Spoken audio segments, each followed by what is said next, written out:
अध्याय 19. श्री गणेशाय नमः. एकाग्र चित्ते करिता श्रवण देणे होव्य दिव्य ज्ञाने त्यानाने परमार्थ सान वंद सुलभ होतसे. बोलणे असो हे आता वर्ण पुढे स्वामी चरित्र अत्यादरे श्रवण करिता सर्वार्थ पाविजे निश्चय. प्रसिद्ध आनंद क्षेत्री नामे नृसिंह सरस्वती जयाची सर्वत्र ख्याती अजरामर राहिली. कृष्णा तटाकी क्षेत्र पवित्र ती देखील त्यांनी समस नाना योगाभ्यासी बहुत महासाधू देखील. करावे हठयोग साधन ऐशी इच्छा बहुतजन नाना स्थाने फिरून शोध करीती गुरुचा. जप तपे संन्यासी असंख्य देखले ज्ञान त्यांचे पाहिले कित्येकांचे चरण धरले परी गेले व्यर्थचे.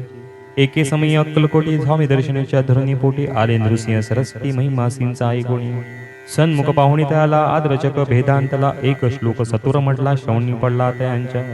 श्लोक ऐकता त्याची समाधी लागली त्यांची स्मृती न राहिली देहाची ब्रह्मरंधी प्राणवायू. आश्चर्य करती सकळ जन असो झाली या काही वेळ समाधी उतरून तत्काळ नृसिंह सरस्वती धावले.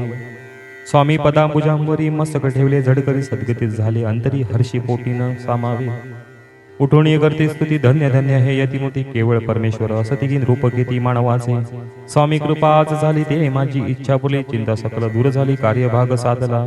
असो नृसिंह सरस्वती आळंदी क्षेत्री परतून येती त्याची वास्तव्य करती सिद्धी प्रसन्न जयाला. बहुत धरून कृत्य केली दूरदुरी कीर्ती केली काही दिवशी एकेवेळी अक्कलकोटी पातले. घेतले समर्थांचे दर्शन उभे राहिले कर जोडणी झाले बहुत समाधान गुरुमूर्ती पाहुणी या. पाहुणे नृसिंह सरस्वती समर्थ बोलले त्या समयासी लोकी धन्यता पावलाशी वारे योषिता पाळून.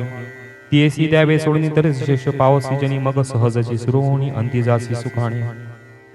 ऐकुणी समर्थांची वाणी आचर वाटले सकलामणी नृसिंह सरस्वती स्वामी असनी विपरीत केवी करतील. परी अंतरीची कुण यती तात्काळ जाऊन पाह लागले अधवदन शब्द एक न बोलवे. असो तेव्हापासून सिद्धी दिदली सोडून येऊन राहिले स्वस्थानी धर्मकृत्ये बहु केली. यशवंतराव भोसेकर नामे देव मामला त्यासी ज्ञान साकार समर्थ कृपेने झाले. वासुदेव फडके ब्राह्मण तर ज्याची प्रसिद्धी सर्वत्र इंग्रजी अंमलात अनिवार्य होऊन बंड केले जाणे. समर्थांची कृपा होता इच्छित कार्य साधेल तत्व ऐसे वाटले त्याच्या चित्ता दर्शनात ते पाटला. स्वकार्य चिंतनी अंतरी खडग दिले सिंच्या करी म्हणे मजुरी कृपा जरी तरी खडग हाती देतील. जाऊनी बैसला दुरस्त्रीन झाले अंतर त्याचे पाहुणे कर्मघोळ राजद्रोह मानसी. लगबगे उठली सॉरी सतुर आले बाहेर तरवडाचे झाडावरी तरवार देवी टाकून. कार्य आपण योजले ते शेवट न जाय भले ऐसे समर्थ दर्शविले म्हणून दिले खडग करी. परी तो अभिमान पुरुष खडग घेऊन तैसे आला प्रतन स्वस्तानाचा झेंडा उभारला बंडात. त्यात त्याशी यश न आले सर्व हेतू निष्फळ झाले शेवटी पारिपत्य भोगले कष्ट केले व्यर्थची. असो स्वामींचे भक्त तात्या भोसले विख्यात राहती अक्कलकोटात राजाश्रित सरदार.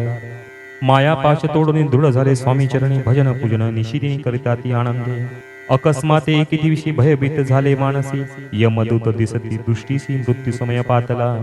पाहुणिया विपरीत परी श्री चरण धरले झडकरी उभा राहिला काळदुरी नवल परी जहाले. दिनवदन होऊन दृढ गाठली मिठी चरणी तात्या करती विनवणी मरण माझे चुकवावे.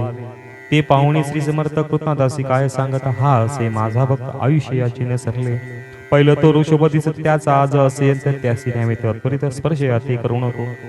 ऐस समर्थ बोलले तोची नवल वर्तले तत्काळ ऋषभाचे प्राण गेले धन्य पडले कलेवर. जन पाहुणे आश्चर्य करते धन्यता थोर वर्णता ती बैलाकृती तिथली मुक्ती मरण चुकले तात्यांचे.